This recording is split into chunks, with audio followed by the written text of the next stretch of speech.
اسلام آباد high court میں بانی تحریک انصاف سے جیل میں ملاقاتوں سے متعلق تمام مقدمات آج لارجر بینچ میں سماعت کے لیے مقرر کر دیے گئے۔ لارجر بینچ چیف جسٹس سرفراز ڈوگر، جسٹس ارباب محمد طاہر اور جسٹس اعظم خان پر مشتمل ہوگا۔ وزیر اعلیٰ خیبر پختونخوا سہیل آفریدی کی بانی پی ٹی آئی سے ملاقات کی درخواست سمیت متعدد کیسز اسی بینچ کے سامنے لگائے گئے ہیں۔ قیدی عرفان کی بانی پی ٹی آئی جیسی جیل سہولیات فراہم کرنے کی درخواست بھی لارجر بینچ سنے گا۔ عدالتی حکم کے باوجود ملاقات نہ کرانے پر توہین عدالت کی درخواستوں کی بھی سماعت ہوگی۔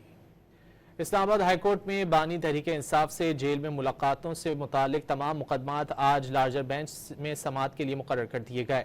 لارجر بینچ چیف جسٹس سرفراز ڈوگر، جسٹس ارباب محمد طاہر اور جسٹس اعظم خان پر مشتمل ہوگا۔